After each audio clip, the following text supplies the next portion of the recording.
నవరసంబులుకు నాట్య మయూరియై మూల శబ్దంబుల మోక్షహంస.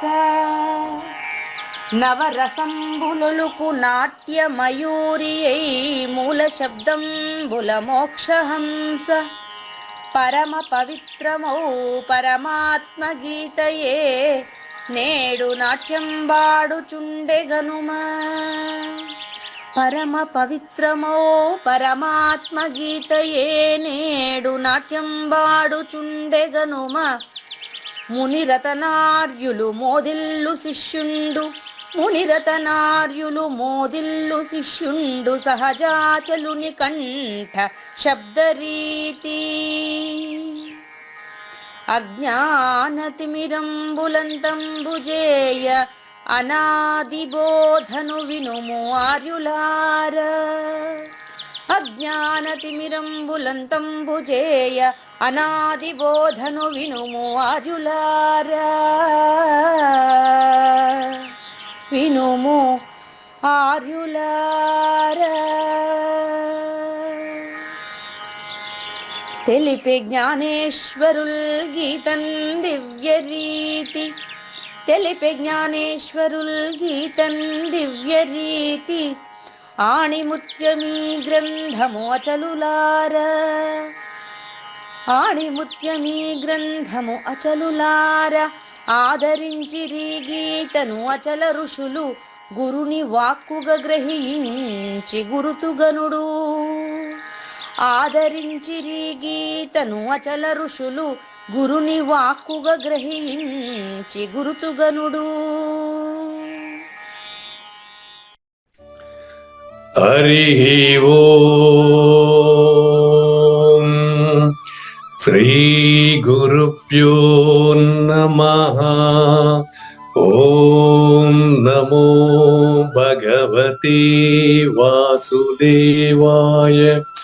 ఓం నమో నారాయణాయ. ఓం నమః శివాయ.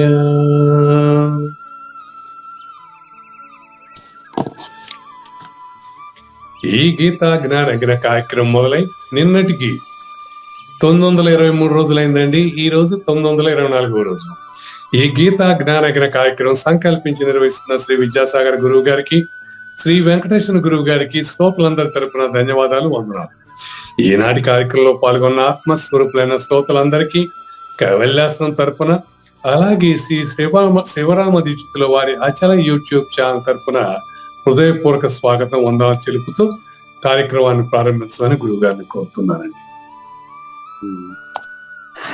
సర్వము గురువుమయము, సర్వము గురువుమయము. భవరోగ వైద్యుడతడని తెలియుము. సకల విద్యల నిలయము దక్షిణామూర్తి అతడని తెలియుము.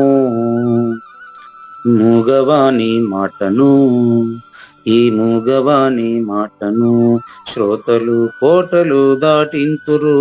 గురుకృపా సిద్ధితోనే నేనెంత ఆనందముందినానో.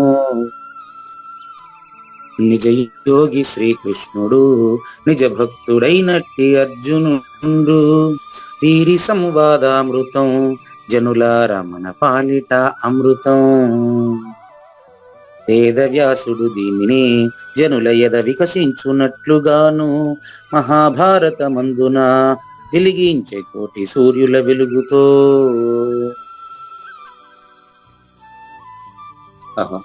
నిత్య సత్య శాశ్వతమైన పరిపూర్ణంలో లేఖనే జరుగుతున్నట్లుగా మనకు తెలియబడుతున్న పవిత్రమైన శ్రీమద్ భగవద్గీత జ్ఞానేశ్వర్య జ్ఞానయజ్ఞంలో 924వ రోజు సెప్టెంబర్ 13, 2023 జరుగుతున్నటువంటి ఈ యొక్క జ్ఞానయజ్ఞంలో ఈరోజు మనం మార్ధవము, హ్రీ అంచాపలము అనేటువంటి దైవీ సంపదను తెలుసుకునేదానికి ముందుగా కృష్ణ ప్రభువుల పురుగు స్తంభమును కొరికినదా అనేటువంటి పద్యంతో శ్రోతలందరికీ సాదర స్వాగత సుమాంజలి.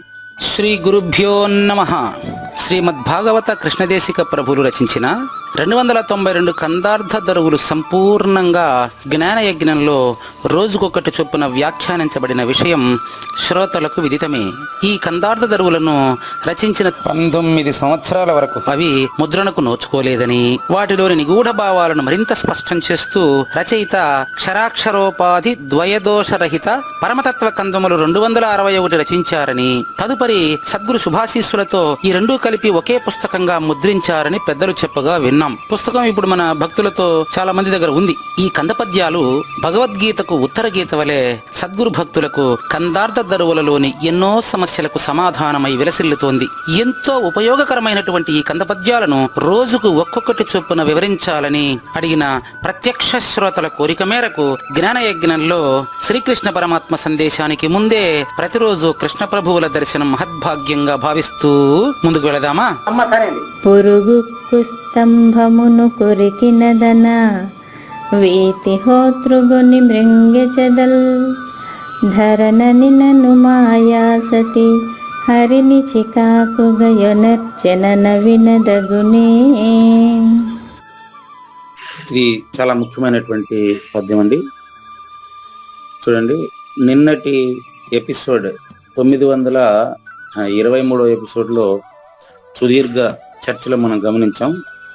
పరమ పురుషుడు అంటే కదలిక లేనిది, మాయ కదలిక కలిగింది అంటే మాట్లాడుతుండేది అంత సహా అండి.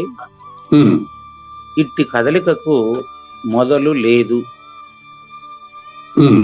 చెప్పారు. కదలనిదే కలదు, కదలిక లేదు అని పలికారు అని చెప్పుకున్నాం. నిన్నటి సారాంశం ఇది. ఈ రోజు పద్యాన్ని విన్న తర్వాత నాకు 28వ పద్యంలోనే నేను చెప్పాను. గురువు ప్రారంభించినప్పుడు ఈ విషయం చెప్పేశారు. చూడండి, 28 చూసుకోండి. ఏమన్నాడంటే అక్కడ గురువు ప్రారంభం అని చేసిందంటే గురు శిష్యుల సంవాదాన్ని స్టార్ట్ చేసింది అక్కడే ఆయన. నేను మీకు బోధ ప్రారంభమయ్యేది 28వ కంద పద్యంలోని కూడా చెప్పాను. చూసుకోండి, అక్కడ పదాలని మాత్రం మార్చి చదువుతాను. చూసుకోండి, పరమ పురుషుడును కలదు, ఎరుకయు లేనిది. నేను కొంచెం పదాలు నిట్టేట మార్చి చదువుతున్నా అంతే. పరమ పురుషుడును లేనిది ఎరుకయు కలదు అన్నారు కదా. ఆ కలదు ఈ పక్క పెట్టుకోండి. నేను మారుస్తున్నాను అనుకోబాకండి, అది పద్య రచనలో సహజం అండి. పద్యం గాని శ్లోకం గాని పదాలని ఆ పక్క ఈ పక్క పెట్టుకోవడం గురులగువులకు అనుకూలంగా, శృతికి రాగయుక్తంగా పాడడానికి అనుకూలంగా పదాన్ని ఈ పక్క ఆ పక్క పెట్టుకోవచ్చండి. అది కవి సమయము అంటారు, కవి హృదయము అంటారు, కవి చమత్కారం అంటారు, కవి చాతుర్యం అంటారు. అయితే కప్పి చెప్పేవాడు కవి, విప్పి చెప్పేవాడు విమర్శకుడు. వ్యాఖ్యాత గాని విమర్శకుడు గాని దాన్ని అన్వయం చేసి చెప్పేటువంటి రకం మీకు తెలిసిన విషయమే. కాబట్టి నేను ఆ పదాలను అలాగే చెప్తున్నా. చూడండి, పరమ పురుషుడును కలదు,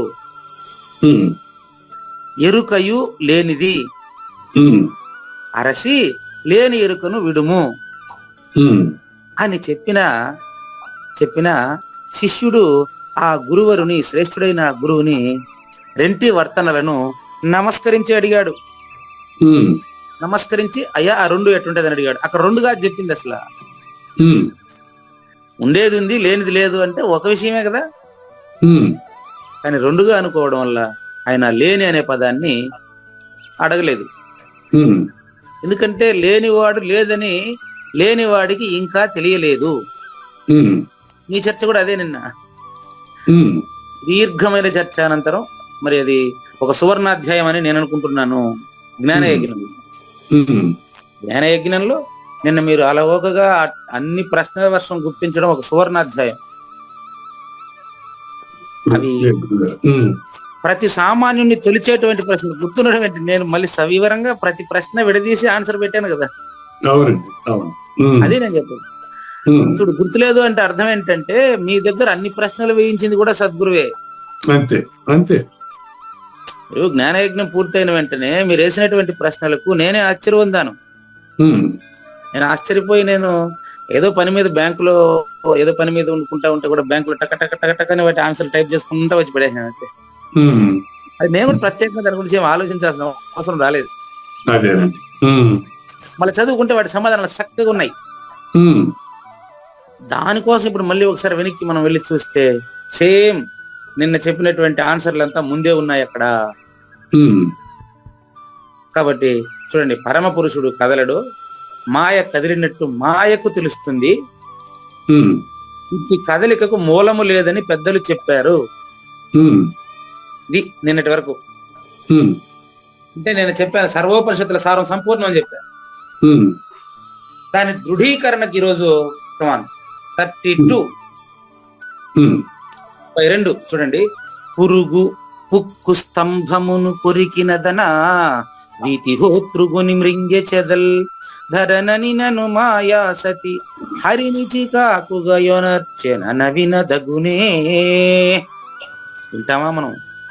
ఉమ్, చీకగుగా కల్పించినారు అంటాడు, ప్రాకటమునుగా చీకాకుగా కల్పించినారు అంటాడు ఉమ్, కృష్ణ ప్రభువులు. ఆకాశము శూన్యము అంటారు, ఉమ్, దాంట్లో గాలి పుట్టింది, అగ్గి పుట్టింది, నీళ్లు పుట్టింది, భూమి పుట్టింది, తర్వాత జీవరాశులు పుట్టారు అని మాట్లాడతారు. ఉమ్, ఏంటయ్యా ఆకాశం శూన్యం అన్నాక దాంట్లో ఏం పుడుతుంది చెప్పండి? పుట్టిందంటే కూడా శూన్యం అని అర్థం. ఉమ్, వ్యవహారం కోసం పుట్టిందని మాట్లాడటమేనండి. ఉమ్, నిన్న మీకు వచ్చిన ప్రధాన సందేహం కూడా ఇదేనండి. ఇదేనండి. అవును గురుగారు. అని ఈరోజు నేను తినబోతు రుచి ఎందుకు కృష్ణ ప్రభువులే స్పష్టంగా ఇప్పుదీసి మీ చేతిలో పెడుతున్నాడు ఆన్సర్. ఆ, చూసుకోండి. పురుగు అంటే ఇప్పుడు మీకు ఇంట్లో తిరుగుతున్నటువంటి ఈగ, దోమ నుంచి అన్ని జీవులండి. ఉమ్, అందులో పురుగు అంటే అర్థం ఏం చూడండి. ఉక్కు స్తంభం మీద పురుగు పాకుతా ఉంటుంది, దాని మీద వాళ్తుంది, వెళ్ళిపోతుంది దోమ అంతే. ఉమ్, కానీ ఈ దోమ గాని ఈగ గాని ఇనుప లేదా ఉక్కు స్తంభాన్ని కొరికింది అంటే నమ్ముతావా? ఉమ్, మరి ఇంత స్పష్టంగా ఉండేటువంటి మీ అవగాహన పరిపూర్ణంలో ఎరుక శూన్యము అని చెప్పి తర్వాత చెప్పుకుంటా వస్తే ఉమ్, మీరు ఎరుకకు అటాచ్ అవ్వడం బాగా గమనించండి. ఉమ్, మీరు ఎరుకకు అటాచ్ అవ్వడం వల్లనే కదా నాగేశ్వర ప్రసాద్ కు తాదాత్మ్యత చెందడం వల్లే కదా గురుగారు పరిపూర్ణంలో తోసినటువంటి, ఆకాశంలో తోసినటువంటి ఎరుక అయినప్పటికీ ఇది పరిపూర్ణంలోనే కాబట్టి పరిపూర్ణానికి దీనికి సంబంధం లేదంటారా? ప్రశ్నించారా లేదా? ఉమ్, అది దాని ఆన్సర్ ఇది. ఉమ్, పురుగు ఉక్కు స్తంభాన్ని కొరికిందంటే నమ్ముతారా? లేదు. అంతే. అదే విధంగా పరిపూర్ణంలో ఏదైనా పుట్టిందంటే కూడా నువ్వు నమ్మకూడదు. అప్పుడే నువ్వు పరిపూర్ణుడు. లేకపోతే నేను పరిపూర్ణుడు కాదా? లేకపోతే కూడా పరిపూర్ణుడే, నీకు తెలియదు. అది రహస్యం. రహస్యం అది రహస్యం కాదు, బయలే, బట్ట బయలు. కానీ గురుగారు ఇక్కడ ఒక విషయం మాత్రం నాకు అర్థం కావట్లేదు. ఇప్పుడు పరమ పురుషుడు కదలడు, రైట్. కదలన వాడు ఉంటాం దేనికి? ఆ ఉనికి దేనికి ఉన్నది? అసలు దేనికి పర్పస్ ఏంటి? అది ఉన్నది దేనికి, ఉనికి దేనికి అనేది నాకు అర్థం కావట్లా. పర్పస్ ఎవరి కోసం అడుగుతున్నారు చెప్పండి? అది ఎవరి కోసమైనా కానీ ఒక అర్థం చేసుకోవడానికి విషయాన్ని, మాయ కదిలేది ఒక పర్పస్ ఉంది, మాయను క్రియేట్ చేయడానికి. పరమ పురుషుడు కదలడు అన్నప్పుడు, యాక్టివిటీ లేనప్పుడు దాని ఉనికి గురించి మనం ఎందుకు ప్రస్తావించాలి? ఆ ఉనికి దేనికి అసలు? అదేనండి, ఉనికి ఉన్న ఉనికిలో పర్పస్ ఏమిటి అంటున్నారు కదా. పర్పస్ అంటే ఉపయోగం అండి. అవును, పరిపూర్ణము వల్ల ఉపయోగము ఎవరికైనా అడుగుతున్నారు కదా. అవును, అది ఏమి చేయనప్పుడు, అది ఏమి కదలనప్పుడు, ఏమి అసలు యాక్టివిటీ లేనప్పుడు దాని యొక్క ప్రయోజనం ఏమిటి? ఎవరికి ఎవరికి అది ఎవరికైనా. అంతమంది లేరు, ఉండేది మీరు ఒక్కరేను కదా చెప్తాండి. ఇది అంతమందిని గురించి భావించేటువంటి ఆయన మాయకు సంబంధించిన వ్యక్తి అండి. జగమే మాయా బతుకే మాయా కదా. సరే, సినిమా పాట పక్కన పెట్టు. అన్నమయ్య అంటే మీకు భక్తి ఉందా? ఉందండి, ఉంది గురుగారు. గౌరవం కూడా ఉందా? తప్పకుండా. పుట్టుటయు నిజము క్వశ్చన్ మార్క్, ఓవుటయు నిజము క్వశ్చన్ మార్క్, నట్టనడి మీ పని నాటకము. మీ నాటకం మీకోసం, మీ నాటకం మీకోసం అంటే నాగేశ్వర ప్రసాద్ కోసం. నాగేశ్వర ప్రసాద్ కాని పరిపూర్ణుడు మీరు. మీరు ఎవరి కోసము అని అడిగే ప్రశ్నే రాదు మీరు పరిపూర్ణుడైతే. ఇది అన్నమయ్య సాహిత్యమే, నేను చెప్పింది కాదు. నాగేశ్వర ప్రసాద్ పరిపూర్ణుడని తెలిస్తే ఎవరి కోసం అనే ప్రశ్నే రాదు. గంగా నది కంటే గోదావరి నది గొప్పది, నాస్తికం కంటే ఆస్తికం గొప్పది అనేటువంటిది ద్వయం ఉన్నప్పుడు. ఉదాహరణకి నిన్న ఒకరు వారి పేరు వద్దులే, నిన్న ఒకరు ఏం చేశారంటే పరమాత్మకు సంబంధించిన భగవద్గీతలో ఒక శ్లోకం పెట్టండి అని అడిగారండి. బాగా వినండి. మీరు పర్పస్ ఎవరి కోసం అడిగారు దానికి చెప్తున్నానండి. పరమాత్మకు సంబంధించిన ఒక శ్లోకం పెట్టండి భగవద్గీత నుంచి అన్నారు. వెంటనే నేనేమి చెప్పాను, ఆ పరమాత్మ అనే పదం వచ్చేది భగవద్గీతలో అర్థవంతమైన శ్లోకం టక్కును పెట్టేశాను. అనాదిత్వా నిర్గుణత్వాత్ పరమాత్మ అయం అవ్యయ శరీరస్థోపి కౌంతేయ నకరోతి నలిప్యతే, ఇది పెట్టాను. ఇప్పుడు మీకు సమాధానం కూడా ఇదే వచ్చేసింది. అయ్యా, నాగేశ్వర ప్రసాద్ అనే శరీరంలోనే ఉన్నప్పటికీ చెప్పండి, శ్లోకం పెట్టండి కావాలంటే. శ్లోకం 32, 13వ అధ్యాయం 32 అండి. 13లో 32 చూసుకోండి. నాగేశ్వర ప్రసాద్ గారిలో ఉండేటటువంటి పరిపూర్ణము శరీరంలోనే ఉన్నప్పటికీ అది ఏమీ చేయదు, పుట్టదు, గిట్టదు, దానికి నాశనం లేదు, పెరగదు, నిరాకారము నిర్వికారము అనేది ఆ శ్లోకంలో క్లారిటీ ఉంది. అంతేనండి. ఆత్మ గురించి చెప్పినట్లే ఉంటుంది. 13వ అధ్యాయం అండి, 32 పెట్టింటాడేమో, 33 పెట్టింటాడు. అంటే పరమాత్మ అంటే పరిపూర్ణం. అక్కడ ఇదే పరమాత్మ అంటే పరిపూర్ణం, నిర్గుణం. ఎవరి కోసం అడిగారు కదా, అందులో ఎవరు లేరని చెప్తాండి. అంటే నేనేదంటే దాంట్లోంచి ఒక రకమైన శక్తి వెలువడుతుంది. దాని నుంచి మన ఆత్మకి ఎలా అయితే మిగతాది మన శరీరంలో ఎలా అయితే దాని యొక్క యాక్టివిటీస్ కి అనుగుణంగా అది వ్యవహరిస్తుందో పరిపూర్ణ కూడా అలా వ్యవహరిస్తుందని నేను అనుకుంటున్నాను. మీరు అనుకోండి, నాగేశ్వర ప్రసాద్ అనుకోండి, నేను వద్దనట్లేదు. నేను వద్దంటే కూడా మీరు అనుకోవడం మానరు. అనాది అంటే పరిపూర్ణము.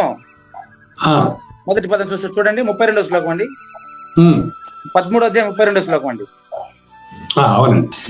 చిత్రం ఏంటంటే మనం చెప్తుండే కరెంట్ పద్దు కూడా 32.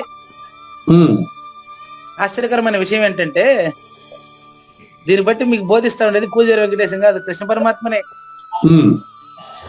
ఎందుకంటే అది 32వ కంద పద్యం, ఇది 13వ అధ్యాయం 32వ శ్లోకం. నెంబర్ కూడా చూడండి. ఏం చేయమంటారు చెప్పండి. ఈ పరిపూర్ణం ఎవరి కోసం మీరు అడిగారండి. నేను పరిపూర్ణ స్వభావం ఎట్టుంటుందో చెప్పే ప్రయత్నం నేను చేస్తే అది ఎవరి కోసం అడిగారు. డైరెక్ట్ కృష్ణ పరమాత్మ గీతాచార్య నుంచి మీరే అయినండి. నిన్న ఆయనకి ఇదే పెట్టా, పరమాత్మకు సంబంధించిన శ్లోకం పెట్టవా అంటే పెట్టా. అనాది నంబర్ 1, నిర్గుణము నంబర్ 2. అదే పరమాత్మ పరిపూర్ణము, అది అవ్యయము. ఎక్కడుంది అది? నీ శరీరంలోనేనా? శరీరస్థ. నాగేశ్వర ప్రసాద్ అనే శరీరంలో ములుగుచ్చే సందు లేకుండా ఉండే తత్వం లేకుండా ఎక్కడికి పోయింది? నాగేశ్వర ప్రసాద్ అబద్ధపు గుర్తయ్యా, అది ఉన్నాడనుకుంటున్నాడు అంతేమో. నాయన కౌంతేయ అంటే అర్జునుడా, నాగేశ్వర ప్రసాద్ రెండు ఒకటే కదా. నా కరోతి, అదేం చేయదయ్యా. There is no activity, is there. నాకు ఇంగ్లీష్ రాదండి, ట్రై చేస్తాను. ఇప్పుడు ఏం చేయదు. ఇప్పుడు బంగారు కొండ ఉంది, బంగారు కొండ నుంచి బంగారం మనం తవ్వుకుంటాం, అది చేయని మాట వాస్తవమే. కానీ దానికి ఒక పర్పస్ ఉంది బంగారు కొండ ఉంటాం.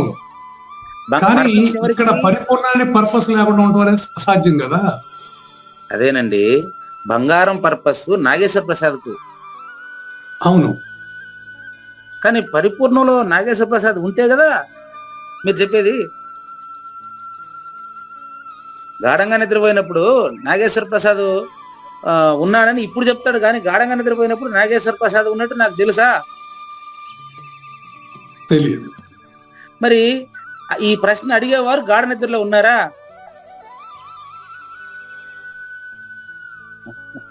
చెప్పలేరు. గాఢ నిద్రలో నేను ఉన్నాను అని మీరు చెప్పలేరు, ఎందుకంటే నిద్రలో పోయి చెప్పాలి నాకు మీరు.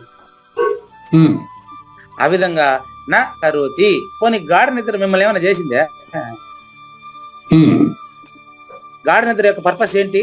ఈ చక్కని మాట. గాఢ నిద్ర మనం ఏం చేసింది? యాక్చువల్ గా మనం ఏం చేయలేదు. ఏం చేయలేదు, పరిపూర్ణం కూడా ఏమి చేయడం లేదు. నువ్వు పరిపూర్ణుడుగా భావించక బట్ట బయలుటిదని భావింపదగునండి. నువ్వు గాఢ నిద్ర స్వరూపుడివి అని ఇప్పుడు భావించవయ్యా. ఫస్ట్ మీరు భావిస్తే అప్పుడు ఎరుకలేక సేవించడం మీకు అలవాటు అయిపోతుందండి. ఇలా చక్కని ప్రశ్న మీరు వేసింది. నేను మీ ప్రశ్నను అభిమానిస్తున్నాను, ఆనందిస్తున్నాను. నా కరోతి, పరిపూర్ణం ఏం చేయదు. నా లిప్యతే, నా లిప్యతే అంటే దేనికి అంటుకోదు. తర్వాత ఈ లిప్యతే నా లిప్యతే అనేది జ్ఞానేశ్వర చెప్పబోయే సుగుణం కూడా అదే ఈ రోజు చెప్పొస్తాడు దాన్ని. అలో లుప్తం కదా జరుగుతుండేది, అలో లుప్తం. నేను ఉండేటువంటి సుగుణమే ఇప్పుడు సగం మిగిలే ఉంది, అది కూడా ఇప్పుడు చెప్పబోతున్నాను. ఇంకా కందపద్యం విషయం పూర్తవలేదు. 13వ అధ్యాయంలో 32వ కందపద్యంలో చెప్పిన విషయాన్ని మరింత స్పష్టంగా విశదీకరించింది కృష్ణ ప్రభువుల యొక్క 32వ కందపద్యం కూడాను. ఇప్పుడు చెప్పండి, దీన్ని పెట్టానండి ఆయనకి. బట్టి ఆయనే శ్రీకృష్ణ పరమాత్మ స్వరూపమేమో. వేణు గారు పాపం పరిపూర్ణ దర్శనికి పీఠిక స్టైల్ చెప్పింది కూడా ఆయనే నాకు. ఉడుపూడి నాగేశ్వరరావు గారు పరిపూర్ణ దర్శిని గ్రంథ ప్రకటనకు సారాంశం రాశారండి. దాని స్టైల్ ప్రారంభంలో ఎత్తుగడ నేర్పించింది ఆ వేణుగారే. ఆయన శ్రీకాళహస్తి దగ్గర నాయుడుపేట. ఒకసారి మాట్లాడండి, బాగుందండి. వారు నిన్న నాకు పెట్టారండి. మరి నిన్న వారితో చర్చించిన చర్చ మీతో చర్చిస్తున్నది ఒకటే. ఇప్పుడు వారు ఏం చేశారంటే అడిగారు, ఈ విధంగా నాకు కొన్ని శ్లోకాలు కావాలన్నారు. ఈ శ్లోకము దాని భావం పెడితే ఏం చేశారు, భాగవతంలో ఉండే ఒక పద్యం పెట్టారు, లోకంబులు లోకేశులు అనేసి. ఇది భాగవతం అండి, అది భగవద్గీత. మీరు దీనికి దానికి తేడా తెలియకపోతే ఎట్లా? దయచేసి మీరు పరిపూర్ణులు కదా, మీకు గ్రంథాలు అవసరం లేదండి అని పెట్టాను. అప్పుడు ఆయన ఏం చెప్పాడంటే, ఆస్తిక సభలకు నన్ను ఆహ్వానం చేశారు, నేను ఆస్తిక సభలోకి వెళ్ళి మాట్లాడాలి అన్నాడు. లేదండి మీరు పరిపూర్ణులు కదా, మీకు చెప్పినట్టే చెప్పాను. మీరు పరిపూర్ణులండి, మీరు పరిపూర్ణులు అయినప్పుడు ఎవరైనా వచ్చేదని అడిగితే మీరు చెప్పండి, లేకపోతే అవసరం లేదు. అంతేగాని మీకు సభలు సమావేశాలు గ్రంథాలు మీకు అక్కర్లేదయ్యా నేను. లేదు సార్, వాళ్ళు మన ఇంటికి వచ్చి పిలిచారు, నేను వాళ్ళ ఇంటికి పోయి రావాలి. వెళ్ళండి, మంచిది, వెళ్ళరండి. కానీ వెళ్లే ముందు మీరు గ్రంథాలు శ్లోకాలు ప్రిపేర్ అవ్వాలనే ఆశ పెట్టుకోబాకండి. అది కర్తృత్వం అవుతుందండి. ఇప్పుడు మీకు నేను చెప్పేటప్పుడు మీ పైన నేను గెలవాలి, మీ ప్రశ్నకు నేను ఆన్సర్ చెప్పాలి అంటే కర్తృత్వం అవుతుందండి. మీ ప్రశ్నకు ఆన్సర్ మీ నుండే నేను చెప్తా ఉండేది కాబట్టి నాకు కర్తృత్వం ఎందుకుంటది? కాబట్టి మీరు శ్లోకాలు భగవద్గీతకి భాగవతానికి తేడా తెలియదు నీకు అంటే మీరు చదువుకోలేదు కాబట్టి. దీనికి చదువు అవసరం లేదండి, దీనికి మా లౌకికమైన చదువు అక్కర్లేదండి. మీరు విద్యావంతులు కాదు కాబట్టి, మీకు ఈ గ్రంథాల గురించిన పరిజ్ఞానం లేదు కాబట్టి, ఇప్పుడు ఆస్తిక సభలో పాల్గొనేదానికి పలానా శ్లోకం అని బట్టి పట్టుకుంటాను, పలానా పద్యం ఇది మీకు అవసరం లేదండి. అవును, ఎక్కడో అమెరికాలో ఉండేటువంటి అశోక్ గారు తెలుగు భాష రానటువంటి ఆయన ఈ కంద పద్యాలను ఆదరించి చిత్తూరు జిల్లాకు వచ్చాడండి. మరి ఆయనకి ఈ భాష కూడా రాదు, నా భాషే రాదు. మరి అలాంటప్పుడు తమిళనాడులో ఎక్కడో తెలుగు అక్షరం ముక్క రానటువంటి ఆయన సహజమూర్తి అయ్యారండి. కాబట్టి దీనికి భాషతోనూ చదువుతోనూ పని లేదండి. నా వృత్తి పిల్లలకు చదువు చెప్పడం కాబట్టి మీకు దాన్ని ఎక్స్ప్లెయిన్ చేయగలుగుతున్నా, అంతేగాని నేను చెప్పేది ఏం లేదు ఇక్కడ. బాగుంది. ఇప్పుడు మీరు మంచి సూచన చేశారు గురువు గారు. ఇప్పుడు గాఢ నిద్ర మనం ఏం చేసింది అన్నప్పుడు, ఇప్పుడు దాంట్లో మనం ఎంటర్ అయ్యాం, బయటకు వచ్చాం, దాన్ని మనం అది చేసింది ఏమి లేదు. పరిపూర్ణ కూడా ఇంచుమించు అంతేనేమో. మరి ఇంచుమించు కాదు, అంతే, అది బోధగా చెప్పాము. ఇప్పుడు చెప్పండి, ఇప్పుడు మీ మాట నేను తీసుకుంటున్నానండి, మళ్ళీ ప్రమాణం, మీ మాట నాకు ప్రమాణం అండి. గాఢ నిద్రలోకి మనం ఎంటర్ అయ్యాము, బయటకు వచ్చామంటున్నారు కదా, ఎంత విశాలంగా ఉంది ఆ బిల్డింగ్? గాఢ నిద్ర అనేటువంటి బిల్డింగ్ ఎంత విశాలంగా ఉంది? ఎన్ని ఎకరాలు ఉంది? అవును, అది మనం లేకుండా పోయేంత అంత విశాలంగా ఉంది. చూడు, గాఢ నిద్ర అనే దాంట్లో మీరు ఎంటర్ అయినాను బయటకు వచ్చినాను అంటున్నారు కదా, అది ఎంటర్ అవ్వడం బయటకు రావడం ఏంది? అసలు ఈ మాటలన్నీ కూడా చూసుకుంటే మనం గాఢ నిద్రకి పరిపూర్ణానికి సరిపోల్చి చూసుకుంటే మాట్లాడేవాడు కేవలం తన అభిప్రాయములను ఎదుటి వ్యక్తికి తెలియజేయడానికి ఉపయోగించేటువంటి మాధ్యమము భాష. ఈ భాష అదే అంటాడు వేణుగారు, భాషలో పదాలు బాగా అర్థం కావాలండి, నేను చెప్పేది వాళ్ళకి బాగా అర్థం కావాలండి అని చెప్తాడు. నో నో నో, నేను చెప్తే ఉంటే కదా నీకు అర్థం కావాలని కర్తృత్వం నాకు కావాల్సిందే. చెప్పే నేను ఈయనే నువ్వు పరిపూర్ణంలో లేదండి. మూగవాడి మాట అండి, చెవిటోని ముచ్చటండి. నేను చెప్పిన దాన్ని మీరు వింటున్న దాన్ని విడిచి చూడండి, అది పరిపూర్ణం అండి అని చెప్పేటప్పటికే ఇదే మరి చెప్పేటప్పటికి ఆయన పక్కన లెఫ్ట్ అయిపోయినాడు. గ్రూప్ లో కలిపాను ఆయన్ని, మీ ప్రశ్నల సమాధానాలు చదవని అని. ఒక్క నిమిషం ఉండలేరండి ఆ గ్రూప్ లో. ఆయన జ్ఞానయజ్ఞ ప్రత్యక్ష శ్రోతల్లో ఉండే వాళ్ళంతా సాక్షాత్తు సాజన్మ సాకార సద్గురుమూర్తులు అండి. ఈత వాళ్ళు కూడా వాళ్ళే అనుకోండి, కాకపోతే వాళ్ళు దీన్ని ఈ చర్చ ఇష్టం లేని వాళ్ళు అక్కడ ఉండలేరు. ఈ గట్టి ఇష్టపడిందో మరి నాకు తెలియదు, కానీ మరి నేను ఎంత అదృష్టవంతున్నా అది కూడా నాకు తెలియదు. కానీ 924 రోజులుగా మీరు వదలట్లేదు దీన్ని. తెలుసుకోవాలి కదా గురువు గారు, తెలియజెప్పే వాళ్ళు ఉండాలి, తెలుసుకోవాలి. నేను అదృష్టవంతుందండి. అదృష్టవంతులే గురువు గారు. చూడండి, పురుగు ఉక్కు స్తంభాన్ని కొరికింది అంటే మీరు నమ్మడం లేదు. పరిపూర్ణంలో మీరు పుట్టారు అంటే కూడా మీరు నమ్మకూడదయ్యా. అది కథ. నెక్స్ట్ పాయింట్, వీతిహోత్రుడు అంటే అగ్ని అండి. వీతిహోత్రుడు అంటే అగ్ని. చెదలును బాగా వినండి, వీతిహోత్రు అగ్నికి చెదలు పట్టింది అంటే నమ్ముతావా? చూడు, ఉక్కు స్తంభాన్ని పురుగు కొరికిందంటే నమ్మలేవు. అగ్నిహోత్రుణ్ణి చెదులు పట్టింది, అగ్నికి చెదులు పట్టింది అంటే కూడా నమ్ముతావా? రెండైంది. అంటే చూడు, జ్ఞానేశ్వరి స్టైల్ కృష్ణప్రభు స్టైల్కి ఏం తేడా లేదు. ఆయన నిన్న బోధ సంపూర్ణం చేశారు. అందులో మీరు సుదీర్ఘమైన చర్చలో నుంచి మీరు ఇచ్చిన ప్రశ్నలన్నిటికీ సమాధానం 2 మాటల్లో చెప్పేస్తున్నాడు చూడు. మరి అలా అంత స్పష్టంగా ఉండేటప్పుడు 2 ఉదాహరణలు ఇక్కడ చెప్పింది ఆయన మనకు. ఉక్కు స్తంభాన్ని పురుగు కొరికిందంటే నువ్వు ఒప్పుకుంటావా? వినదగునే పదం కూడా ఆయన చెప్పింది, లాస్ట్ పదం. పురుగు ఉక్కు స్తంభమును కొరికినదనా వినదగునే, అసలు అది వినాల్సిన మాటేనా? లాస్ట్ పదం దీనికి. ఇంకోటి, వీతిహోత్రుకొని మృంగే చెదల్ వినదగునే, అగ్నికి చెదులు పట్టింది అంటే అది మాటేనా, వింటావా? నెక్స్ట్, ధరనని నేను ఈ ప్రపంచంలో మీరు అడుగుతా ఉండే ప్రశ్న కూడా, పరిపూర్ణానికి ఏదో ఒక పర్పస్ ఉండాలి కదా, అంటే దాంట్లో ఏదైనా యాక్టివిటీ ఉండాలి కదా, లేదంటారా అంటే ఉంటే మీకు సందేహమే రాదు కదా. పరిపూర్ణంలో there is no activity. Proof మీకు ఆల్రెడీ ఇచ్చేసాను. 32వ కంద పద్యం 13లో 32వ శ్లోకం కూడా అదే. దెర్ ఈజ్ నో యాక్టివిటీ అండి. Is there, there is no activity. కానీ అది ఎక్కడుందో కూడా చెప్పలేము, మళ్ళా ఎలా ఉంటుందని చెప్పలేము. ఎందుకు చెప్తాను చూడండి. ఇక్కడ గార్డెన్ ఎదురు లాగా, గార్డెన్ ఎదురు ఎక్కడ ఉందంటే ఏం చెప్తాం, కానీ గార్డెన్ ఎదురులో మనం ప్రవేశిస్తున్నాం, బయటకు వస్తున్నాం. కాదు, నిద్రలో నువ్వు ఉండవు, నిద్రలో నువ్వు ఉండవు అంతే. నిద్ర నువ్వు ఒకటే అక్కడ. ఇప్పుడు కూడా నిద్ర నీలోనే వచ్చిందా, వేరే నుంచి వచ్చిందా? నిద్ర నాలో నుంచి నిద్ర అనేది ఉన్నది, దాంట్లో నేను చేరాను. కాబట్టి నిద్రలో బాగా సింపుల్ అండి. నిద్రలోకి పోతా ఉండా, బయటకు వస్తా ఉండా అని ఆలోచించే ఆయన నాగేశ్వర ప్రసాద్. కానీ నిద్రపోయిన తర్వాత నిద్రా స్వరూపం నువ్వే కదా తండ్రి. ఆ నువ్వే ఇప్పుడు అనుకో, సరిపోతుంది. గాఢ నిద్రలో నిద్రపోయింది నువ్వే కదా. అక్కడ నాగేశ్వర ప్రసాద్ ఉన్నాడా? నాగేశ్వర ప్రసాద్ లేని మీరు పరిపూర్ణులే కదండి. నిన్న మీరు రాశారు కదా, రాసుకోమని చెప్పారు. నిన్న చెప్పారు కదా, మొన్న పలికారు. నాలో నేను లేనప్పుడు నేను పరిపూర్ణమే.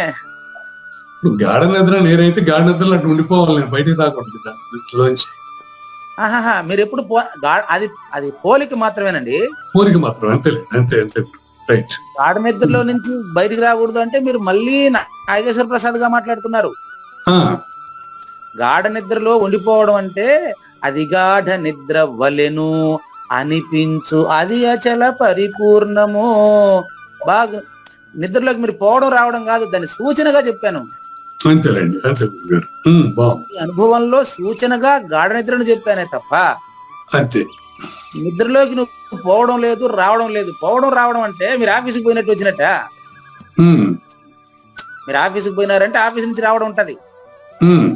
నిద్రలోకి పోవడం రావడం అదేంటి అది? పోవడం రావడం కాదు అది.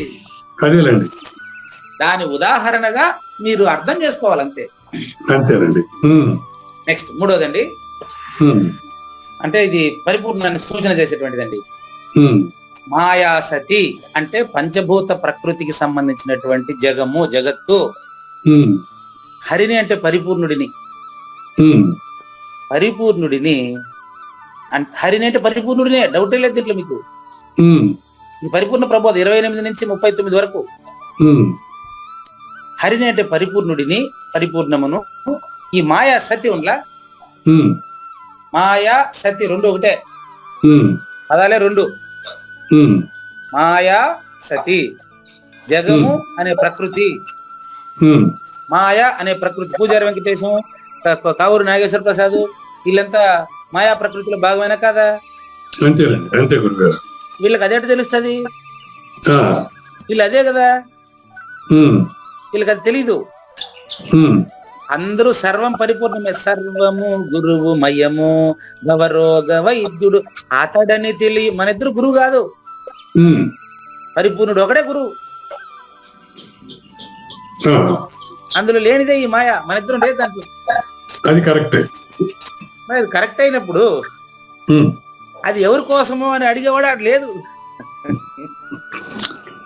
ఇప్పుడు ఇక్కడ గురుగారు నేను అనేది ఏంటంటే, మనస్సు ఏది భావిస్తే అది అవుతుందండి. మనం యాపిల్ అంటే యాపిల్ అవుతుంది. అలాగే నేను పరిపూర్ణుడని భావించి ఆశ్రయిస్తే నేను పరిపూర్ణుడు అయిపోతాను, అంతే కదా? అయిపోరు, మీరే పరిపూర్ణుడని మీకే తెలిసిపోతుంది గురు సూచనతో.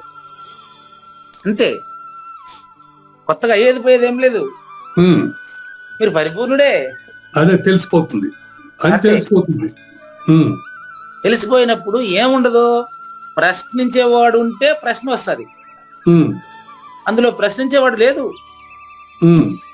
కాబట్టి అటువంటి పరిపూర్ణుడికి ఈ మాయ ప్రభావితం చేసింది అంటే, చికాకుగా యొనర్చే అంటే ప్రభావితం చేసింది అంటే వినదగునే. వినదగునే అనేది మూడిటికి అప్లై చేయండి. పురుగు ఉక్కు స్తంభాన్ని కురికింది అంటే వినదగునే, అగ్గికి చెదులు పట్టిందంటే వినదగునే, పరిపూర్ణంలో ఎరుగు పుట్టింది అంటే వినదగునే. నో, ఈ చికాకుగా యొనర్చే అని ఎందుకు పెట్టారంటే, పురాణ కల్పితాల్లో కొన్ని ఆసక్తి కలిగించడం కోసం కొన్ని కల్పించుంటారు పురాణాల్లో.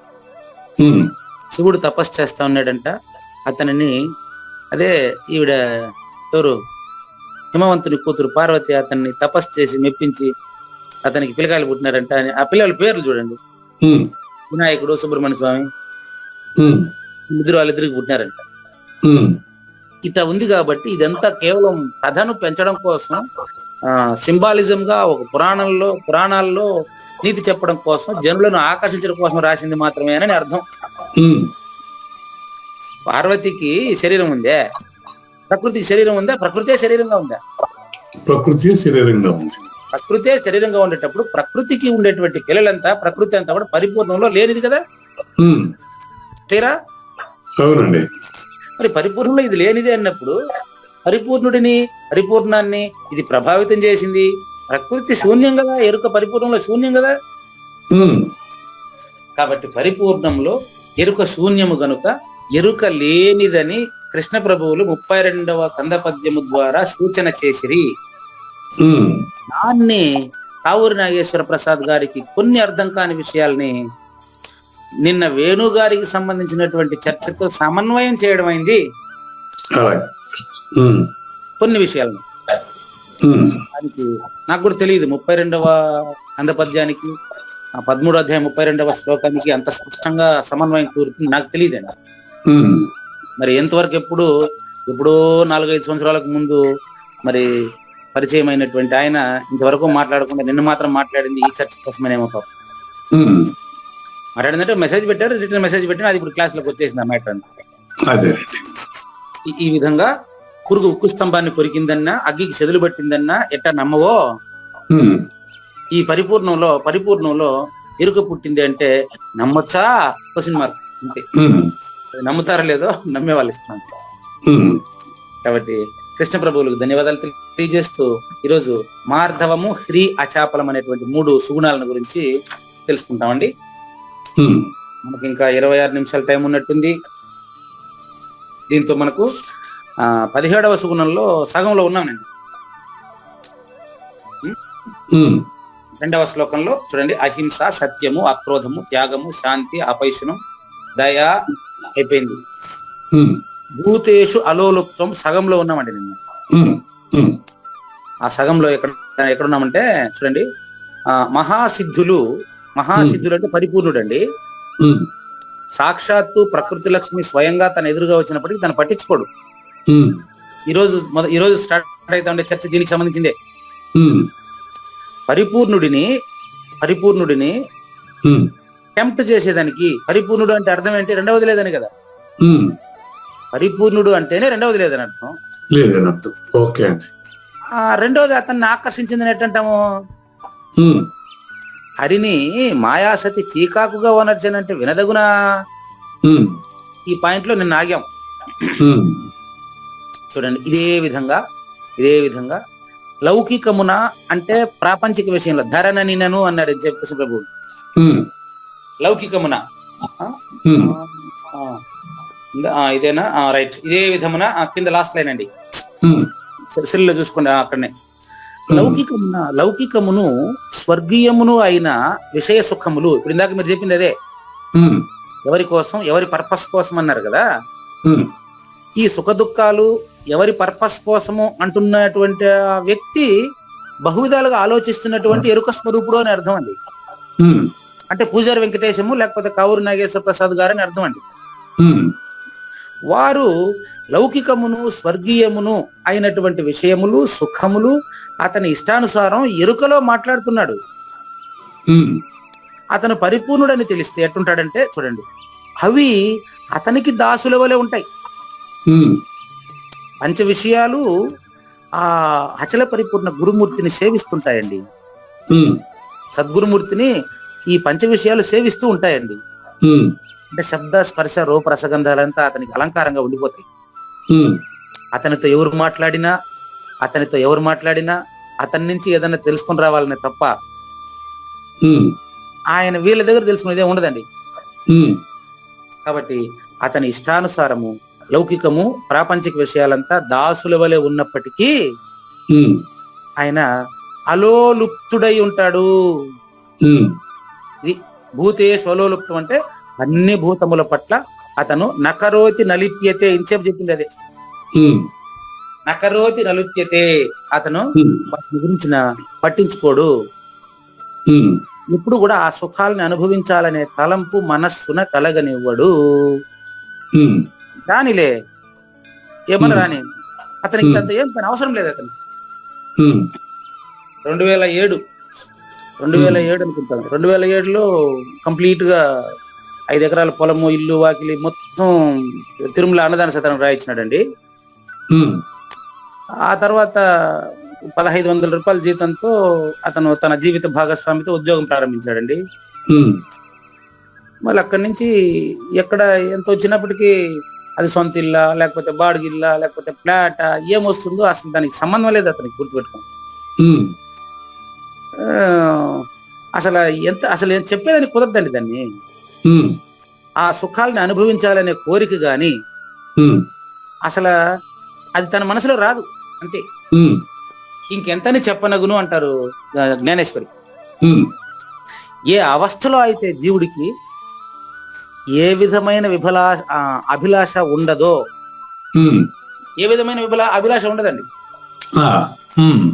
సెల్ఫ్ ఎగ్జాంపుల్ గా ఎప్పుడన్నా ఇవ్వచ్చు అని మనకు కృష్ణ పరమాత్మ చెప్పారండి 32వ శ్లోకం 3వ అధ్యాయంలో. నమే పార్థాస్తి కర్తవ్యం త్రిషు లోకేషు కించిన 22 అనుకుంటాను, 2వ అధ్యాయం 3వ అధ్యాయం 22 అండి. నమే పార్థాస్తి కర్తవ్యం త్రిషు లోకేషు కించిన నానవాప్తం అవాప్తవ్యం వర్త ఏవచ కర్మణి అంటే. అంటే ఈ సృష్టిలో నేను మూడో అధ్యాయం కర్మయోగం ఇందులో 22 ఏమంటాడంటే, నాకు ఈ సృష్టిలో చేయదగిన పని ఏం లేదు. చూడండి, నమే పార్థాస్తి కర్తవ్యం, పరిపూర్ణుడైన నాకు త్రిషు లోకేషు 3 గుణాలతో సంబంధం లేదయ్యా. కించన కొంచెం కూడా సంబంధం లేదు నాయన. ఎందుకో తెలుసా, నేను మీకు పంచభూతాలతో కూడిన దేహంతో కనిపిస్తున్నాను గాని నాన అవాప్తం అవాప్తవ్యం అంటే అర్థం ఏంటంటే, నేను పొందనిది ఏది లేదు, ఇంకా పొందాల్సింది కూడా లేదు నాయన. పొందనిది ఏది లేదు అంటే పరిపూర్ణంలో ఉండేదంతా లేనిదని అర్థం. పొందాల్సింది ఏమీ లేదంటే, నువ్వు కావూరి నాగేశ్వర ప్రసాద్ గా మీకు తెలియబడుతున్నప్పటికీ అతని పరిపూర్ణాన్ని గురించి తెలుసుకున్న తర్వాత ఇంకేదైనా కావాలనుకుంటాడా? అతనికి రెండోది ఉంటదే, రెండోది లేనప్పుడు ఏం కోరతాడు చెప్పు. ఇప్పుడు ఇక్కడ ఒక సమస్య వచ్చింది గురుగారు. నాకు విషయ ప్రపంచంలో ఉన్నామని మనకు స్పష్టంగా తెలుసు, అందులో డౌట్ లేదు. దానికి అతీతమైనది శాశ్వతమైనది ఏదో ఉన్నదని కూడా తెలుసు. అదేమిటి? ఏమీ లేని ఎరుక, లేకపోతే ఉందనుకున్న పరిపూర్ణమా? ఉందనుకున్న పరిపూర్ణం అయితే మరి దాన్ని డిఫైన్ చేయలేమే. నేనే డిసైడ్ చేస్తున్నాను. డిఫైన్ దాని స్వరూపం ఇదని చెప్పలేనప్పుడు అది ఉందని మనం ఎలా అనుకోవాలి? మనం అనుకునేవాడే దాంట్లో లేదు. దాంట్లో అనుకునేవాడు ఉంటే రెండోవాడు అవుతుంది కదా వాడు. అంటే విషయ ప్రపంచానికి అతీతమైంది ఏమీ లేని ఎరుక అంటారా? ఏమీ లేని ఎరుకే విషయ ప్రపంచం. అది కరెక్ట్. ఏమి లేని ఎరుకే విషయ ప్రపంచం, రైతు. ఎరుకకి అతీతమైంది విషయ శాస్త్రం. ఓకే, అవును, అది అతీతమైంది శాస్త్రం అంటారా?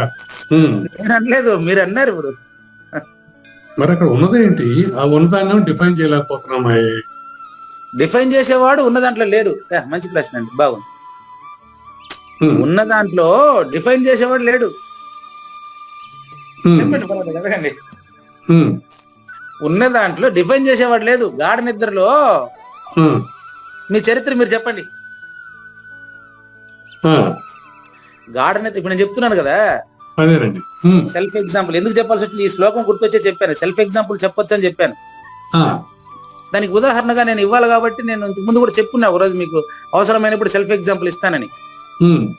ఏమండి, 10 కిలోమీటర్లు మీరు ప్రతిరోజు ఉదయం సాయంత్రం పోయి వచ్చేస్తే సరిపోతుంది కదా, ఎందుకండి మీరు ఇంత దూరం ప్రయాణం చేస్తారు అని అడిగారు. నేను కొంతమంది అడిగారు, మీరు సొంతంగా ఇల్లు కట్టుకొని 10 కిలోమీటర్లు ప్రయాణం చేయలేకపోతే ఎట్టండి, మీరు ఇంత స్వామరి అయితే ఎట్టా, ఇవన్నీ అడిగారు.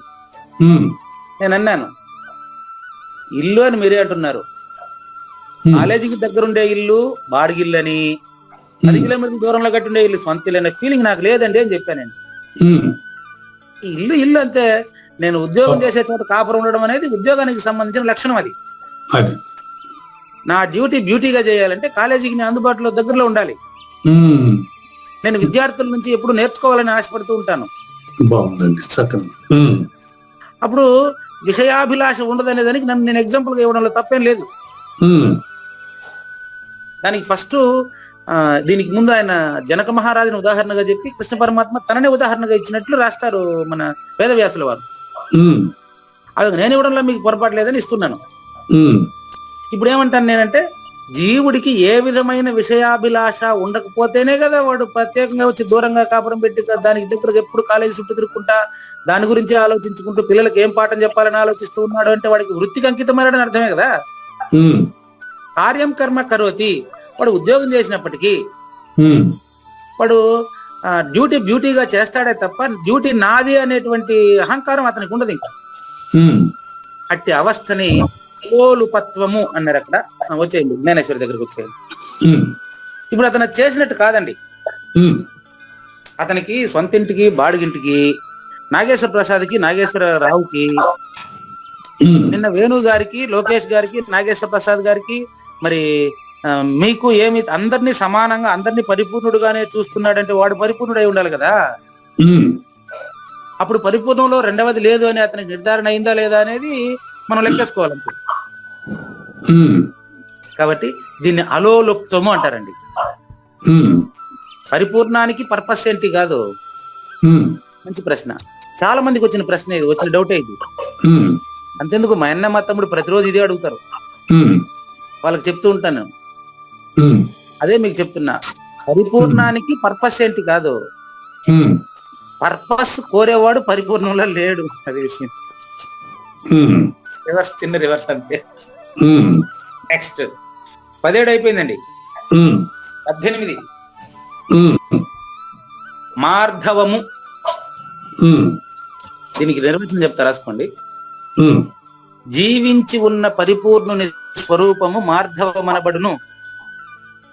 జీవించి ఉన్న, అదే మీరు అడిగిన, జీవించి ఉన్న పరిపూర్ణుని స్వరూపమే మార్ధవం అని చెప్పబడును. ఓకే, జీవించున్న పరిపూర్ణ యొక్క స్వరూపం. ఓకే, లేకపోతే అది నాకెందుకు, అది నాకు అవసరం లేదు అంటే అది అట్ట కాదు. జీవించి ఉండేటప్పుడు నువ్వు పరిపూర్ణుడు అని తెలిస్తేనే నీకు మార్ధవం ఉన్నట్లు లెక్క. అది అట్లా లెక్క. అది ఎట్లా మరి, మనకి ఇంకా 15 నిమిషాలు ఉంది. మరి జ్ఞానేశ్వరితో చర్చ చేద్దాం. తేనెటీగలకు తేనె పట్టులో ఉంటే మార్ధవం. నంబర్ 1 ఇది. తేనెటీగలకు తేనె పట్టులో ఉంటే మార్ధవం. పూజారి వెంకటేశం ఎక్కడుంటే అక్కడ పూర్తిగా అందరినీ పరిపూర్ణుడుగా ఆయన ఆస్వాదిస్తూ ఉంటాడు. కాబట్టి ఆయన ఎక్కడ ఉన్నా మార్ధవమే. ఆయనకి సొంత ఇల్లు, బాడుగిల్లు, తన పిల్లలు, పరాయి పిల్లలు నో. ఉదాహరణగా చెప్పొచ్చండి, మా అబ్బాయికి నేను ఇంట్లో ఏది చెప్తానో కాలేజీలో ఉండే నా విద్యార్థికి అదే చెప్తానండి. నేను నా పిల్లల్ని ఎక్కడ చదివిస్తానో, నేను ఉద్యోగం అక్కడే చేస్తాను, నేను ఉద్యోగం చేసే చోట నా పిల్లల్ని చదివిస్తాను, అందరికీ అదే చెప్తానండి. ఇందులో ఏం అనుమానం లేదండి. తేనెటీగలకు తేనె పట్టులో ఉన్నప్పుడు ఎంత మార్ధవమో, అచల పరిపూర్ణుడికి విషయాల్లో ఉండినప్పటికీ అతను విషయాలు అవసరం లేకుండా ఉంటాడు. తేనె పట్టులో ఉండే తేనెటీగకు మార్ధవంగా ఉన్నప్పటికీ అది మొత్తం తేనె అంతా తాగేస్తుందా, మిగతా వాళ్ళు తాగుతారా? అట్ట గుర్తుపెట్టుకోండి. నంబర్ 2, జలచరములకు నీరు. నీళ్ళల్లోనే చేపలు ఉంటాయి, కానీ నీళ్లు మన కోసమే. నీళ్ళంతా చేపలు తాగేవి. చూసుకోండి, నీళ్ళల్లో ఉండేటువంటి చేపలు ఎంత సహజంగా, ఎంత హాయిగా ఉంటాయో, పరిపూర్ణంలో ఉండే పరిపూర్ణుడు అంత హాయిగా, అంత స్వేచ్ఛగా, అంత తేటగా, అంత సింపుల్ సిటీగా ఉంటాడండి. మార్ధవం 3 గుణాలైనవి. నిర్వచనం ఏం చెప్పాను నేను? జీవించి ఉన్న పరిపూర్ణుని యొక్క స్వభావం. స్వభావము, స్వరూపము, అదే మార్ధవం అంటే. పరిపూర్ణం ఏడో ఉండదు, అది నీకు చూపిస్తాననేది కాదు. నువ్వే పరిపూర్ణం. కాకపోతే ఈ గుణాలు ఉన్నాయో లేదు చూసుకుని నువ్వే చెక్ చేసుకోవాలి, నన్ను అడుగుతారంటే. నంబర్ 1, తేనెటీగలకు తేనె పట్టు మార్ధవం, జలచరములకు నీరు మార్ధవం, పక్షికి ఆకాశం మార్ధవం. పక్షి అప్పుడు ఆకాశం నాది అనుకోదు. అది ఆకాశం నాది, నేను పర్మిషన్ ఇస్తేనే మీరంతా రావాలి, లేకపోతే అవంతా ఉంటది పక్షికే. పరిపూర్ణుడు కూడా అంతే, మీరంతా పరిపూర్ణులేనాయన, మీరంతా పరిపూర్ణుడు, ఏం సందేహం పెట్టుకోపాకండి, మీకు ఎరుకు లేదు, ఊరికి ఎరుకు అటాచ్ అయినవంతే అని చెప్పాలా. ఆయన పరిపూర్ణుడు. నా దగ్గరికి వస్తే, నా దగ్గర మంత్రం తీసుకుంటే నీకు చెప్తానని చెప్పేవాడు పరిపూర్ణుడే కాదు. పక్షులకు బహిరంగంగా గల ఆకాశం మార్ధవం అండి. ఆకాశంలో పక్షి, పక్షిలో ఆకాశం. అది ఆకాశం నాది అని, ఆకాశం వల్ల ప్రపంచానికి ఏం ప్రయోజనము అని పక్షి అడగదు.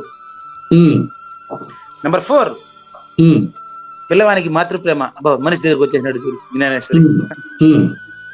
మీరే చెప్పండి, పుట్టిన బిడ్డకి నా తల్లి వల్ల నాకేం ఉపయోగం అనే జ్ఞానం ఉంటదే? కాబట్టి మీరు పరిపూర్ణులేనండి. మీరు అంటే వింటున్న ప్రతి శ్రోత పరిపూర్ణులేనయ్యా. విషయ సంస్కారాల చేత నేను, నాది, నాకు ఉపయోగం అనేది అలవాటు అయిపోయింది మీకు, అంతేనయ్యా. నేను చెప్పిన దాని ప్రకారం పరిపూర్ణ నుంచి సంథింగ్ యాక్టివిటీ ఉంది. లేదు, మరి పుట్టిన బిడ్డకి మరి తల్లి వల్ల ఉపయోగం లేదు అనేది వ్యవహారం లేదు. లేదనే చెప్తుండేదా? మరి లేదు అన్నప్పుడు ఆ తల్లి మరి గర్భం దాల్చి మరి జన్మకు కారణమైనప్పుడు అది యాక్టివిటీ ఉన్నట్టే కదా గురుగారు. అది నాగేశ్వర ప్రసాద్ భావన అంతే. ఉమ్, నేను చెప్తున్నాను కదా, మీరే నాగేశ్వర ప్రసాద్ పుట్టిన బిడ్డగా అమ్మగారికి పుట్టినప్పుడు ఉమ్, అమ్మ నీ గురించి నాకేమేమి భవిష్యత్తులో ప్రయోజనాలు ఉంటాయి రాసి అని అడిగినావా? ఓ అలా అంటారా? సరే సరే, ఓకే. సర్వశ్రోతల్లారా, సద్గురు భక్త జనులారా, అందరూ పరిపూర్ణులే గమనించండి. పిల్లవాడు నేను జన్మించినప్పుడు మాతృ ప్రేమ మార్ధవం నాకంతే, నాకు సహజంగా వచ్చింది తల్లి ప్రేమ. అది జన్మ అనేది కలిగింది. ఆ జన్మ వలన జన్మించిన దానికి నువ్వేమైనా ప్రయోజనం ఇస్తావా అనే దానికి ఆవిడేం చెప్పలేదు, తల్లి ఏం చెప్పలేదు. మీరు తల్లికి బిడ్డకు గురించి ఆలోచించేస్తున్నారు. ఇది ఉదాహరణ మాత్రం, ఉదాహరణలో దిగబాకండి. అదేలేండి. తల్లి బిడ్డ ఒక్కటే, పరిపూర్ణము ఒక్కటే అని చెప్పేదానికి నేను చెప్తా అంటే మీరు దాంట్లో దిగబాకండి. అంతేలేండి. బిడ్డ గర్భంలో పడతానే సహజంగా పాలు వచ్చేస్తుంది అంతే. దానికి ఏం ప్రయత్నం అవసరం లేదండి. లేదు. తేనెటీగా తేనె పట్టు పెట్టడం అనేది దాని లక్షణం అంతే. అది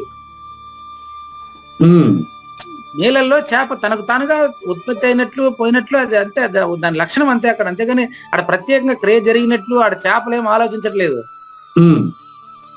పక్షులకు ఆకాశం ఎంతనో ఆ విధంగా పిల్లవాడికి మాతృప్రేమ అంటే పిల్లవాడు ఆ తల్లికి కలిగినట్లుగా వాడికి మాటల ద్వారా మనం భాష నేర్పించిన తర్వాత నేను నాది అనేటువంటి అహంకారం తర్వాత వాడికి అలవాటైంది. తల్లి బిడ్డ ఒకటే. అవునండి. పరిపూర్ణుడు ఒకటే.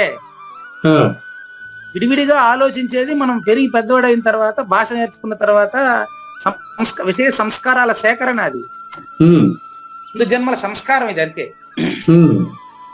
నెంబర్ 4, పిల్లవాడికి మాతృప్రేమతో పాటు వసంత స్పర్శ చేత కోమలత్వమును పొందే మలయ వాయువుతో ఇంకో ఎగ్జాంపుల్ దానికే కలుపుతున్నాడు. గాలికి చల్లదనం అనేది తగులుతుందా చూడండి ఒకసారి. చల్లదనం అనేది శరీరానికి అండి. గాలికి చల్లదనానికి స్పర్శ ఉంది? లేదు. అట్లా వాసనకి గాలికి స్పర్శ ఉంది. అది మీరు పరిపూర్ణుడుగా మీరు కానీ ఆలోచిస్తే అది మీకే స్పష్టం అయిపోతుంది. నేను చెప్పింది తెలిసేది కాదు అది. నెక్స్ట్ నెంబర్ 5, కనులకు ప్రియజనుల దర్శనం. ఇప్పుడు మీ కూతురు మనవరాలు కనపడింది అనుకోండి, అవ్యాజమైన ప్రేమ, అసహజమైన ప్రేమ వచ్చేస్తుంది. అంటే అది కొత్తగా పుట్టాల్సిన అవసరం లేదు. అందరి పట్ల అదే విధంగా ఉండిపోతారు మీరు మళ్ళీ పరిపూర్ణుడు అయితే. అది కథ. దానికి మరో ఉదాహరణ ఇస్తున్నాడు. బిడ్డల పట్ల తాబేలుకు ఉండే దృష్టి. తాబేలు గుడ్లు పెట్టేసి సముద్రంలో పోయి పొదిగేస్తుంది. అది ఆలోచిస్తా ఉంటే, అది ధ్యానం చేస్తా ఉంటే పిల్లలు బయటకు వచ్చేస్తారు. అది ఉదాహరణగా చెప్పారు. ఇట్లా మార్ధవ గుణం ఉండే పురుషుడు భూతకోటి అందరి పట్ల మృదువుగా ఉంటాడు. అదే మీకు చెప్పింది ఇందాక నేను. మీ మనవడు, మీ మనవరాలు, మీ కూతురు మీకు కనపడితే మీకు ఎట్లాగైతే సహజంగా వస్తది. ఏమండి ఈవిడ మీ మనవరాలు అని నేను మీకు గుర్తు చేయాలా? అది సహజమైపోయింది లేదా? అవునండి. అట్లా సృష్టి మొత్తం పట్ల ప్రేమగా వ్యవహరించేటువంటి జీవించి ఉన్న ఆయనే సద్గురుమూర్తి. ఆయనే మార్ధవం అంటే అదే అర్థం. కర్పూరము స్పృశించుటకు కోమలంగా ఉంటది. కర్పూరం అంటే ఇక్కడ తాంబూలంలో ఉపయోగించే కర్పూరం అండి, సుగంధం అండి. కర్పూరం తాంబూలంలో ఉపయోగించేది కోమలంగా ఉంటుంది, రుచికి స్వాదిష్టంగా ఉంటది, నాసికకు వాసన కూడా సుగంధంగా ఉంటది, చూసేదానికి నిర్మలంగా ఉంటది, ఎంత కావలిస్తే అంత దొరుకుతుంది. అది మనిషికి ఇంపు కలిగించేదానికి అది విషవంతముగా ఉండకుండా, దాని విషత్వము మధ్యలో బాధాకరంగా ఉండకుండా ఉంటే, బాగా గుర్తుపెట్టి ఉండకుండా ఉంటే, అది తన మాధుర్యము వలన, నిర్మలత్వం వలన, మార్ధవత్వంతో కూడి ఉన్న పురుషుని కోమలత్వమును పోటీ చేయగలుగును. అంటే అంత కమ్మని తాంబూలం అతను తింటూ ఉంటే అతను ఆ తాంబూలం తనకంటే వేరుగా భావించడు. బ్రహ్మాండంగా ఉందని మాగన్ను అంటారు దాన్ని. లైట్ గా రెప్పవాల్చి దాన్ని అనుభవిస్తూ హాయిగా ఎంత సంతోషంగా ఉంటాడో, ఆ విధంగా ప్రకృతిలో ఉండేటువంటి అచల పరిపూర్ణత తెలిసినటువంటి వ్యక్తి మార్ధవంగా ఉంటాడు. అతను జనన మరణాలు కలిగినటువంటి దేహంగా ఇతరులకు కనిపిస్తున్నప్పటికీ జనన మరణాలు అతనికి లెక్కలేదు. చూసుకోండి, అటువంటి పరిపూర్ణుడు ఆకాశము మహాభూతములను కూడా తన ఉదరమునందుంచుకొనును. బాగా గమనించండి, ఆకాశానికి అతీతమైనటువంటి పరిపూర్ణుడు ఆకాశం తనలో శూన్యంగా భావిస్తూ ఉంటాడని అర్థం. చదువుకుంటే రాదండి, ఎక్స్ప్లెయిన్ చేస్తేనే వస్తుంది. చెప్పనేర్చాలా అంతే, ఒప్పుకునే ప్రశ్న లేదు, చెప్పనేర్చుకుంటేనే వస్తుంది. బాబా చూడండి, అంటే అనోరణీయాన్ మహితో మహియాన్ అని సృష్టిని అంటారు. సృష్టికి అతీతంగా ఉండే పరిపూర్ణంలో సృష్టి లేనిదని పరిపూర్ణుడికి తెలుసు. వెరీ క్లియర్ అండి. కాబట్టి జగత్తుకు అనురూపముగా తన ఆకారమును కూడా నిర్మించుకుని మార్ధవంగా ఉంటాడు పరిపూర్ణుడు. మరి ఇంత స్పష్టంగా మీరే పరిపూర్ణుడు అని చెప్పిన తర్వాత కావూరి నాగేశ్వర ప్రసాద్ గారు నేను ఇంకా అధికమని ఏం చెప్పాలో చెప్పండి. దీనికంటే గొప్పగా చెప్పేదానికి ఏమీ లేదని జ్ఞానేశ్వరుని నీతి నేరుగా చెప్పేస్తున్నారు. పైన చెప్పిన ఆకాశం లాగా సమస్త జీవనమును సృష్టి అందరి ప్రాణులన్నింటితో జీవించి ఉండే సమయంలో ఉండేటువంటి పరిపూర్ణుడి యొక్క స్వరూప స్వభావములను మార్ధవము అని నేను అంటానని జ్ఞానేశ్వరి చెప్పారు, మీరు విన్నారు. ఇది చక్కని పాయింట్ అండి, మార్ధవంగా ఉండాలి పరిపూర్ణుడు. Okay, 5 minutes. హ్రీ అచాపలం, హ్రీ 19, అచాపలం 20. హ్రీ అంటే సిగ్గు. పరిపూర్ణుడు అయిన తర్వాత ఎరుకను చూసి సిగ్గుపడాలా, అది అర్థం అదే అండి. చూడండి, ఇంకా నీకు సిగ్గు లజ్జ అంటే ఏంటో చెప్తాను చూడండి. ఏం సిగ్గు లేదా అని, ఆ సిగ్గు కాదు ఇది. మీకు సిగ్గు లేదా అని అంటూ ఉంటారు, వాళ్ళు చెప్పేది ఇద్దరి మధ్యలో సిగ్గు, ఇది అది కాదు. మొత్తం చావు పుట్టుకల పైన సిగ్గు లేదా, మళ్ళీ ఎందుకు పుడతావా అని అర్థం ఇది. చూడు, పరాజయం పొందినటువంటి రాజు సిగ్గు వలన తన ముఖాన్ని ఇతరులకు చూపించలేడు కదా. అట్లా పరిపూర్ణుడైనటువంటి వాడు ఇంకా ఎరుకను రెండవది ఉంది అంటే నమ్మలేడు అని అర్థం. ఇట్లా తీసుకోండి. అవమానము వలన మానవంతుడగు పురుషుడు నిస్తేజుడగు రీతిన. బబ్బా, అనవసరంగా రెండవ దాని గురించి ప్రశ్నిస్తూ ఉన్నానే, రెండవదే లేదే, నేనే పరిపూర్ణుడే అని సిగ్గుపడు, అది అర్థం. పొర్రపాటును కూడా చూడు, ఇది ఉదాహరణ మాత్రమేనండి. ఉదాహరణ ఈ పక్క ఉంటది, మరి సూచన ఆ పక్క ఉంటది. మీరు ఆ పక్క వెళ్ళిపోయినప్పుడు మళ్ళీ ఈ పక్క విన్నా కూడా ఇబ్బంది లేదు, రెండు దృష్టిలు ఉంటాయి. మళ్ళీ మీకు జనాలతో ప్రవర్తించేటప్పుడు మామూలుగా ఎరుకలోనే ప్రవర్తిస్తారు, కానీ మీరు పరిపూర్ణులుగా మీకే తెలిసి ఉంటారు. అటువంటి ఉదాహరణ చూసుకోండి. పొర్రపాటున ఒక చండాలని ఇంటికి వెళ్ళినప్పుడు ఒక శ్రేష్ఠుడైన సన్యాసి లజ్జపడము రీతిన. దీనికి నేను నిన్న సెల్ఫ్ ఎగ్జాంపుల్ చెప్తాను. పొర్రపాటున ఒక చండాలని ఇంటికి, చండాలుడు అంటే ఇక్కడ అర్థం ఏంటంటే కులం పరంగా కాదండి, గుర్తుపెట్టుకోండి. ఎరుకను టచ్ చేసినోడు చండాలుడు అండి. ఎరుకలో పంచ విషయాల్లో ప్రవర్తించే ప్రతి వాడు చండాలుడేనండి. నిన్న నేను వాకింగ్ పోయినప్పుడు ఏం చేసినానంటే, పైన కొండపైన ఒక సిలువు మరి గుర్తేసి పెట్టారు పైన. నేను ఆ సిలువు దగ్గర కాసేపు కూర్చొని హాయిగా మంచి వాతావరణంలో కాసేపు ధ్యానం చేసుకుని వస్తానండి, అందుకని వెళ్తున్నాను అని చెప్పాను వాళ్ళకి. కింద ఉండే ఇంటి వాళ్ళకి దారి అడిగి నేను సిలువు దగ్గర కూర్చొని వస్తానని చెప్పేటప్పటికి వాళ్ళు ఏమనుకున్నారు చూడండి, సార్ మీరు క్రిస్టియన్లు సార్, కాబట్టి మీరంటే మాకు గౌరవం సార్, మేము క్రిస్టియన్లు సార్, మీరు క్రిస్టియన్లు సార్, క్రిస్టియన్లు అంతా మంచి వాళ్ళు సార్. ఈ అంటే వాళ్ళు మతం తీసుకొచ్చి పెట్టుకున్నారు అక్కడ. నేను అక్కడ సిలువ బొమ్మ చెప్పింది గుర్తు కోసం అంతే. అది చెప్తే వాళ్ళు ఇట్లా ఎక్కేసుకున్నారు. ఏం చేయమంటారు చెప్పండి. అంటే వాళ్ళు ఒక పరిమితమైన అభిప్రాయం కలిగి ఉన్నారు, మనం ఏం చేయలేం. అట్లా పరిమితమైన అభిప్రాయంతో ఆలోచించబాకండి. చండాలుడు అంటే ఎరుకుతో ఉండేవాడు అని అర్థం, ఎరుక విడిచిన వాడు పరిపూర్ణుడు అని అర్థం. అట్లా యుద్ధ భూమిలో క్షత్రియుడు పారిపోయేది ఎంత సిగ్గుగా భావిస్తారో, పరిపూర్ణుడు ఎరుకలో ఆలోచించడానికి అంత సిగ్గుగా భావించండి. మహాపతివ్రతకు వైధవ్యం ఎంత దుఃఖకరమో, పరిపూర్ణాన్ని తెలుసుకున్న తర్వాత మళ్ళీ జనన మరణాలంటే అంత దుఃఖకరంగా భావించండి, అసహనంగా భావించండి. లాస్ట్ వన్, సుందరుడైనటువంటి పురుషుడు కుష్టి వ్యాధితో చూసేదానికి బాగుంటదా? ఆ విధంగా పరిపూర్ణుడైనటువంటి మీరు ఎరుకను అంటుకోబోకండి అనేది హ్రీ అనేదానికి, అంటే సిగ్గు అనేదానికి అర్థంగా చెప్పారండి. మిగతా విషయాలంతా మనం ఈ హ్రీ గురించి మిగతా వ్యాఖ్యానం ప్లస్ ఆచాపలం అనేది కొద్దిగా ఒక 5 నిమిషాలు వ్యాఖ్యానం ఉందంటే అది తర్వాత ఎపిసోడ్ లో చూద్దామండి. ఉమ్, లేనిది లేదు లేదు, ఉన్నది లేకపోవుట లేదండి, ఈ గొప్ప మర్మమంతా నీ వలన తేటగా తెలిసెనండి. ఎవరిని నిందించద్దు, శాంతిగా భూత దయ కలిగి ఉండు, కోమలత్వము కలిగియు కర్తవ్య కర్మలను చేయవయ్యా. శ్రీకృష్ణుని పలుకును సూటిగా తలపల మునిరత్నమే, శ్రీమించిన భావమై సద్గురువు చెప్పకనే చెప్పెను గదా. సద్గురు అర్పణ అండి. మంగళం అమ్మ కానివ్వండి.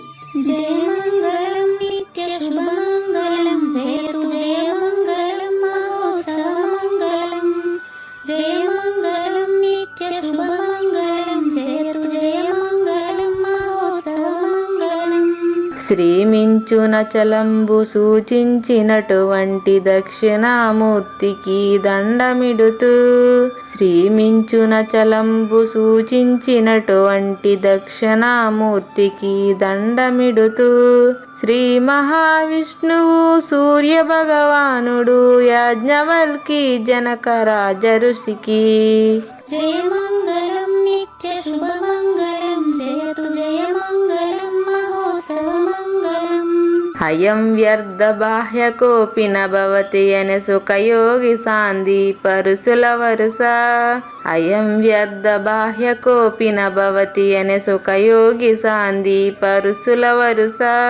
దీనినే శ్రీకృష్ణ పరమాత్మ వద్దనే ఎరిగరిగిన ఉద్ధవార్జునులకు జయమంగళం నిత్య శుభమంగళం జయతు జయమంగళం మహోత్సవమంగళం.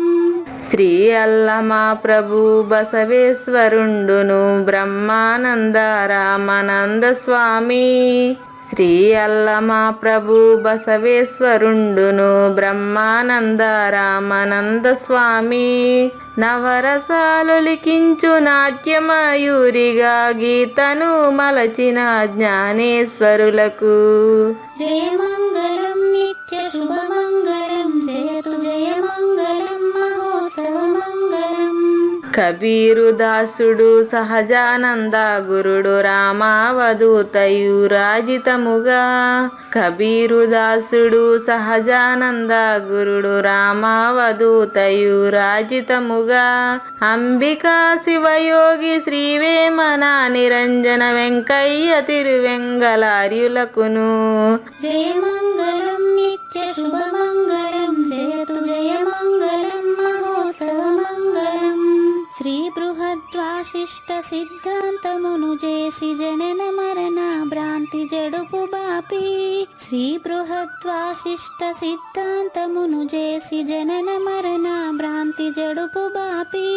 అచల సాంప్రదాయమవనిలో నెలకొలిపి అందించినట్టి శివరాములకును జయమంగళం నిత్య శుభమంగళం జయతు జయమంగళం మహోత్సవమంగళం. మెప్పైన బోధల తిప్పలు బాపిన అప్పయ్య మంత్రియు అచల గురులు. మెప్పైన బోధల తిప్పలు బాపిన అప్పయ్య మంత్రియు అచల గురులు. పరశురామ సీతారామ స్వామి ప్రభులు నరసింహయోగి గురువర్యులకును జయమంగళం నిత్య శుభమంగళం జయతు జయమంగళం మహోత్సవమంగళం. కంద కందార్థములనందించి బృందముకు రంది పాపిన కృష్ణ ప్రభువునకును. కంద కందార్థములనందించి బృందముకు రంది పాపిన కృష్ణ ప్రభువునకును. పలుకులా కందనిది పరబయలు ఇది అని పలికిన ఫీల్కాన లక్ష్మణునకు జయమంగళం నిత్య శుభమంగళం జయతు జయమంగళం మహోత్సవమంగళం. ఫీల్కాన లక్ష్మణుల ప్రియ శిష్యవర్యుండు అవధూతయని పేరావనియందు. ఫీల్కాన లక్ష్మణుల ప్రియ శిష్యవర్యుండు అవధూతయని పేరావనియందు. పాఠాలు నేర్పించి పీఠాలు ఏర్పరచి శంఖ బాపిన వెంకటేశ్వర పరమేశ్వరవధూతకు. జయమంగళం నిత్య శుభమంగళం జయతు జయమంగళం మహోత్సవమంగళం.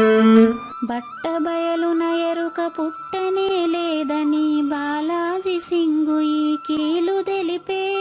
బట్టబయలున ఎరుక పుట్టనే లేదని బాలాజీ సింగు ఈ కీలు తెలిపే. మూలమూలేనట్టు ఎరుకేమి లేదని తెలియజెప్పిన మునిరత్నమార్యులకును. జయమంగళం నిత్య శుభమంగళం జయతు జయమంగళం మహోత్సవమంగళం.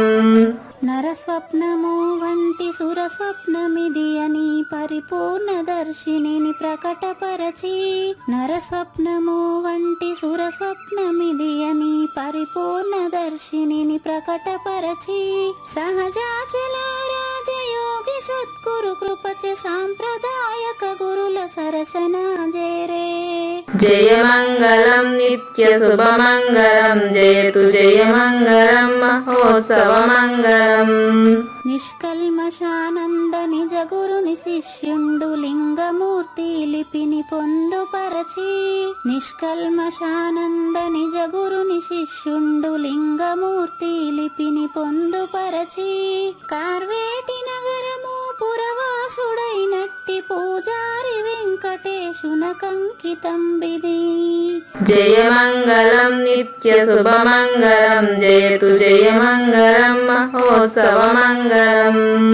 జయమంగళం నిత్య శుభమంగళం జయతు జయమంగళం మహోత్సవమంగళం. జై సద్గురు ప్రభు మహారాజ్ కి జై. జయ గురుదేవ్ అండి. శ్రోతలందరి తరపున వెంకటేశ్వర గురు గారు ధన్యవాదాలు చెప్తూ శాంతి మంత్రం. పూర్ణమదః పూర్ణమిదం పూర్ణాత్ పూర్ణముదచ్యతే పూర్ణస్య పూర్ణమాదాయ పూర్ణమేవావశిష్యతే. ఓం తస్సత్. ఓం శాంతి శాంతి శాంతి. హరి ఓం. అశరీరం సర్వదా అస్తి శరీరం రహితం సదా.